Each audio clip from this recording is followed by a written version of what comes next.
इंसानी चमड़ी के कपड़े, खोपड़ी की कटोरियां, समोसे, ऐसी बर्बरता करता था ये साइको किलर।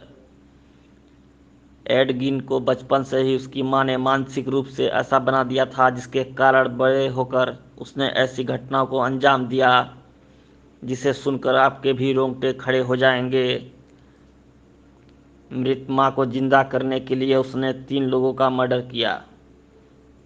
कब्रिस्तान से कई लाशों को निकालकर उनके साथ बर्बरता की, जिसे देखकर पुलिस के भी होश उड़ गए। चलिए जानते हैं अमेरिका के इस साइको किलर की पूरी घटना। दरअसल 27 अगस्त 1906 के दिन अमेरिका के लाक्रोस में अगस्ता और जॉर्ज के घर एक बच्चा पैदा हुआ, जिसका नाम एडवर्ड गिन रखा गया। प्यार से उसे एड कहकर बुलाया जाता था। यह उनकी दूसरी संतान थी। उनका एक और बेटा भी था, जिसका नाम हेनरी था। पिता जॉर्ज को शराब की काफ़ी बुरी लत थी, जिसके कारण जॉर्ज और अगस्ता के बीच अक्सर लड़ाई होती रहती थी। कई लोगों ने अगस्ता को कहा कि वह जॉर्ज से तलाक ले ले, लेकिन बच्चों की खातिर अगस्ता ने जॉर्ज से तलाक नहीं लिया।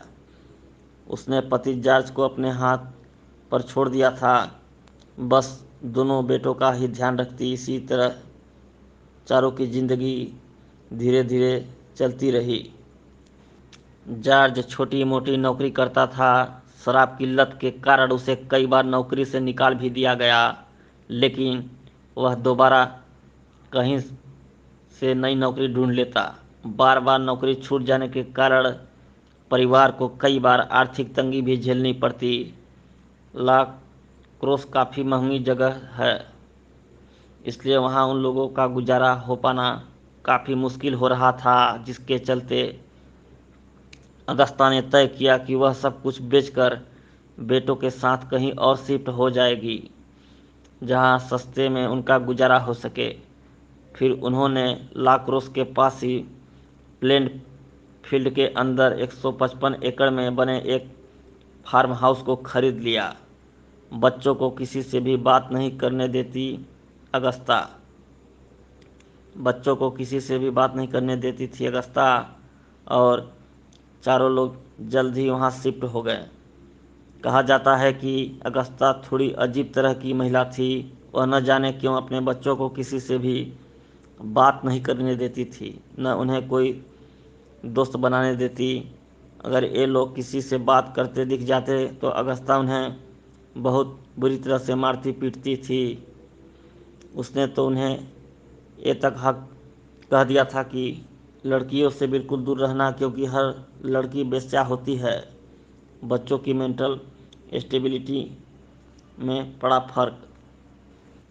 इस वजह से दोनों ही बच्चों की मेंटल स्टेबिलिटी में काफ़ी फ़र्क पड़ गया। दोनों स्कूल में भी किसी से बात नहीं करते, यहाँ तक कि स्कूल के टीचर और अन्य बच्चे भी दोनों भाइयों की हरकतें देख उनसे बात नहीं करते थे। हेनरी से ज़्यादा अजीब एड था। एड क्लास में भी अकेला बैठा रहता और अपनी ही दुनिया में खोया रहता। टीचर जब उसे पढ़ा रहे होते हैं तो वह अचानक से क्लास में हंसने लगता। फिर घर जाते ही दोनों पर उनकी माँ के अत्याचार शुरू हो जाता है और छोटी छोटी बात पर उन्हें डांटती और मारती रहती। बताया जाता है कि अगस्ता एक धार्मिक ग्रंथ पढ़ा करती थी। उसमें जो सबसे खतरनाक बातें लिखी होती थी उन्हें दोनों बेटों पर आजमाती थी। इधर इनके पिता का उन्हें कोई पता नहीं था। वह कभी कभी उनके पास आता, पैसे देता और चला जाता, और उसी पैसे से इनका धीरे धीरे गुजर बसर चल रहा था। 1944 में जॉर्ज की मौत हो गई। धीरे धीरे समय बीतता गया। दोनों लड़कों की पढ़ाई पूरी हुई, लेकिन जॉब करने के बजाय उनकी मां ने उन्हें घर पर ही बैठा लिया था। वह उन्हें बड़ा होने पर भी कहीं जाने नहीं देती। लेकिन इसी बीच 1944 में अगस्ता के पति की लीवर फेलियर से जान चली गई। अब घर के खर्च के लिए भी उनके पास पैसे नहीं बचे थे। तब दोनों भाइयों ने नौकरी करना शुरू कर दिया। हेनरी ने पिता की नौकरी करना शुरू कर दिया। वह घर घर जाकर लोगों के छोटे मोटे काम कर दिया करता। वहीं एड ने भी बेबी सीटर की जॉब शुरू की और घर घर जाकर छोटे बच्चों की देखभाल करता। तभी एड को पता चला कि उसके भाई का अफेयर एक सिंगल मदर के साथ शुरू हो गया है, जो कि तलाकशुदा थी। इसी के चलते हेनरी ने घर आना भी काफ़ी कम कर दिया था और हेनरी की मां की बात मानने से इनकार कर दिया। भाई को भी समझाया। एड को हेनरी की यह बात बिल्कुल भी पसंद नहीं आई और उसने कहा कि वह मां को इस बारे में सब बता देगा। लेकिन हेनरी अपने रिलेशन को लेकर काफ़ी सीरियस था, इसलिए उसने मां से भी कह दिया कि अब वह उसकी ज़िंदगी में दखल न दे, क्योंकि अब वह बड़ा हो चुका है। इसी बात को लेकर घर में अक्सर झगड़ा होता। हेनरी ने एड को भी समझाया कि वह मां की बात मानकर आम इंसान की तरह ज़िंदगी जिए, लेकिन एड नहीं माना और उसने कहा कि वह मां की ही बात मानेगा। हेनरी की मौत, पुलिस ने बरती लापरवाही। फिर दिन आया 16 मई 1944 का। एड और हेनरी फार्म हाउस के बाहर लगी घास को साफ कर रहे थे।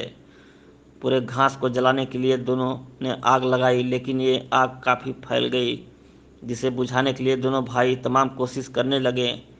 हेनरी एक तरफ भागा और एड दूसरी तरफ। थोड़ी ही देर बाद एड ने देखा कि उसका भाई घास के पास मर पड़ा है और भागकर पुलिस स्टेशन गया। उसने पुलिस को बताया आग बुझाने के चलते उसके भाई की जलकर मौत हो गई। पुलिस ने जब जांच शुरू की तो पाया कि हेनरी कहीं से भी नहीं जला है। उन्होंने एड और उसकी मां से एड से सख्ती से पूछताछ की तो दोनों ने मामले को दबाने की कोशिश की और कहा कि हमारे घर का मामला है, कोई बात नहीं, हम इसे देख लेंगे। यहाँ पुलिस ने भी लापरवाही दिखाई और शव का पोस्टमार्टम करवाए बिना ही उन्हें सौंप दिया, मामला तक दर्ज नहीं किया। 1945 को अगस्ता की हो गई मौत। समय बीतता गया। फिर 29 दिसंबर 1945 के दिन अगस्ता की हार्ट फेलियर से मौत हो गई। अब परिवार में सिर्फ एड ही बचा था। एड अकेले ही 155 एकड़ के फार्म हाउस में रहने लगा, लेकिन मां की मौत का सदमा वह बिल्कुल भी बर्दाश्त नहीं कर पाया था और डिप्रेशन में जाने लगा था। उसने फार्म हाउस के हर उस कमरे को बंद कर दिया जहाँ जहाँ उसकी माँ ज़्यादा समय बिताती थी। घर की हालत ऐसी हो गई थी कि हर जगह सामान बिखरा पड़ा था। घर से बदबू ही बदबू थी, यहाँ तक कि हर सामान में कीड़े पड़ गए थे। दुकानदार ब्रेनेस अचानक हो गया लापता। कुछ दिन तो एड माँ की याद में रोता रहा। फिर उसने सोचा कि अब ज़िंदगी तो जीनी ही है। फिर उसने हॉरर कॉमिक्स पढ़ना शुरू किया और पहले से भी ज़्यादा अजीब हो चुका था। इसी तरह उसने 12 साल निकाल दिए। फिर आया 16 नवंबर 1957 का दिन। प्लेनफील्ड का एक दुकानदार ब्रेनेस वार्डर अचानक अपनी दुकान से गायब हो गया। 2 दिन तक ब्रेनेस का कुछ पता नहीं लगा तो उसने के बेटे ने पुलिस को इसकी सूचना दी और पुलिस ने पूरे मामले की जांच शुरू की तो कुछ लोगों ने बताया कि उन्होंने अंतिम बार उन्हें अपना ट्रक ले जाते देखा था। एड के घर पहुंची पुलिस। पुलिस ने दुकान में रखे विजिटर रजिस्टर को देखा तो आखिरी नाम उसमें एड गिन का लिखा था। उसी के पास पुलिस को खून के कुछ धब्बे भी दिखे। पुलिस फौरन एड के फार्म हाउस पहुंची। उन्होंने जैसे ही बेल बजाई, एड ने दरवाज़ा खोला। पुलिस ने उसे पकड़ लिया और उसे थाने ले आई। उन्होंने पूछा कि तुम ब्रेनेस की दुकान में क्या लेने गए थे। एड ने बताया कि वह सब कुछ सामान खरीदने गया था, फिर वापस आ गया। पुलिस को एड की बातों पर विश्वास नहीं हुआ और उन्होंने उसके घर का सर्च वारंट निकलवाया और उसे तब तक के लिए जेल में डाल दिया। फार्म हाउस में मिली अजीबोगरीब चीज़ें। जैसे ही पुलिस ने तलाशी के लिए एड के घर को खोला तो उनके होश उड़ गए। अंदर से बहुत ही गंदी बदबू आ रही थी। सामान यहाँ वहाँ पड़ा था। तभी उनकी नज़र सामने पड़ी तो देखा कि ब्रेनेस के शव को एड ने उल्टा लटकाया हुआ है।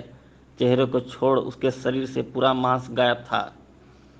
पुलिस के भी उस लाश को देखकर हाथ पांव फूल गए और वे लोग बाहर निकल आए। फिर उन्हें लगा कि इन्वेस्टिगेशन तो करनी पड़ेगी।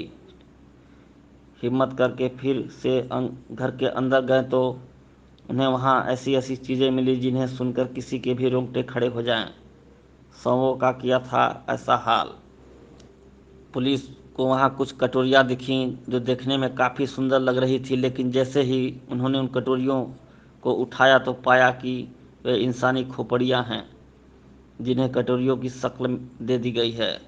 पुलिस को लगा कि ये इंसान कोई नॉर्मल इंसान नहीं है। उन्होंने घर की और तलाशी लेनी शुरू की तो पाया कि उस घर के हर कोने में इंसानी हड्डियाँ पड़ी हुई हैं। फिर उनकी नज़र वहाँ पड़े कूड़ादान के पास पड़ी। वहाँ उन्होंने इंसानी चमड़े से बने दस्ताने मिले। पुलिस जैसे जैसे उसके घर की तलाशी ले रही थी वैसे वैसे उन्हें ऐसी अजीब व गरीब चीज़ें मिल रही थी। आगे पुलिस ने देखा कि उसके बेड के पास एक पुड़िया पड़ी है जिसके अंदर इंसानी होठ काट कर रखे थे। पुलिस को वहाँ चमड़े की बेल्ट भी मिली जिसे महिलाओं के स्तनों से काट कर बनाया गया था। पुलिस यह सब देखकर इतनी हैरान थी, उन्हें समझ नहीं आ रहा था कि वे लोग कहाँ आ गए। जांच जारी रही। उन्होंने देखा कि वही टेबल पर कुछ फेस मास्क रखे थे, वह भी इंसानी चमड़ी से बने थे। इंसानी चमड़ी के कपड़े महिलाओं के गुप्तांग मिले। फिर पुलिस ने देखा कि दरवाजे के पास एक थैली पड़ी है। जब उसे खोला गया तो उसमें इंसानी दिल रखे मिले जिनमें कीड़े लग चुके थे। पुलिस यह सब देखकर दंग रह गई। उन्हें लगा जैसे किसी हैवान के घर आ गए हों। बगल में एक जूते का डिब्बा भी मिला जिसमें महिलाओं के गुप्तांग काट कर रखे थे। कुल 9 गुप्तांग उसमें रखे हुए थे। पुलिस ने इन्वेस्टिगेशन जारी रखी। अंत में उन्हें ऐसा कुछ मिला जिससे वे लोग काफ़ी परेशान हो गए। एड की अलमारी में इंसानी चमड़ी से बनाए कपड़े मिले, वो भी बहुत सारे। माँ को जिंदा करना चाहता था एड। इसके बाद पुलिस ने एड से इस बारे में पूछताछ शुरू की तो उन्हें कुछ ऐसा जवाब सुनने को मिला जिसकी उन्हें बिल्कुल भी उम्मीद नहीं थी। एड ने बताया कि जब उनकी माँ की मौत हुई तो वह पागल हो गया था। इस पागलपन से बाहर आने के लिए उसने सोचा कि क्यों न वो अपनी माँ को दोबारा जिंदा कर ले। इसी चक्कर में 1947 से लेकर 1952 तक वह अपने आसपास के 3 कब्रिस्तानों से रोज जाता। जैसे उसे पता लगता कि यहाँ कोई नई लाश दफनाई गई है तो वह रात को उस लाश को बाहर निकालता और उसे घर ले आता। यहाँ वो लाशों को काटता, उनकी चमड़ी से वैसे ही कपड़े बनाता जैसे उसकी माँ पहनती थी। जिस लाश का कोई अंग उसकी माँ से मिलता जुलता लगता उसे भी काट कर अपने पास रख लेता। एड ने बताया कि वह ऐसा करके एक इंसान तैयार करना चाहता था जो कि उसकी माँ होती। उसने ये भी बताया कि उसके फार्म हाउस में काम करने वाली 2 महिलाओं की भी उसने हत्या की है। 11 साल चला एड का ट्रीटमेंट। इसके बाद 21 नवंबर 1957 के दिन उस पर मर्डर के चार्ज लगाए गए, लेकिन उसकी मानसिक हालत को देखते हुए उसे ट्रीटमेंट के लिए भेज दिया गया क्योंकि मेडिकल रिपोर्ट में वह सिंजोफ्रेनिया से पीड़ित मिला। अमेरिका के एक हॉस्पिटल में पूरे 11 साल उसका इलाज चला। फिर समय आया 1968 का। कोर्ट में उससे पूछा गया कि तुमने ब्रेनेस को क्यों मारा, तो उसने बताया कि उसे इस बारे में अच्छे से कुछ भी याद नहीं है। उसने कहा कि उसके पास एक लाइसेंसी रिवॉल्वर थी जो कि उस समय उसके पास ही थी। जैसे उसने जेब में कुछ सामान निकालने के लिए रिवॉल्वर को बाहर निकाला तो वह अचानक से चल गई जिससे ब्रेनेस की मौत हो गई। उसे जेल नहीं जाना था इसलिए वह ब्रेनेस की ही गाड़ी में उसका शव लेकर घर ले आया ताकि किसी को कुछ पता न चल सके। एड के इस बयान के बाद भी कोर्ट को लगा जैसे वह अभी तक अच्छे से ठीक नहीं हो पाया है। उन्होंने उसे दोबारा इलाज के लिए भेज दिया, जहां 26 जुलाई 1984 के दिन एड की अचानक से अस्पताल में इलाज के दौरान दर्दनाक मौत हो गई।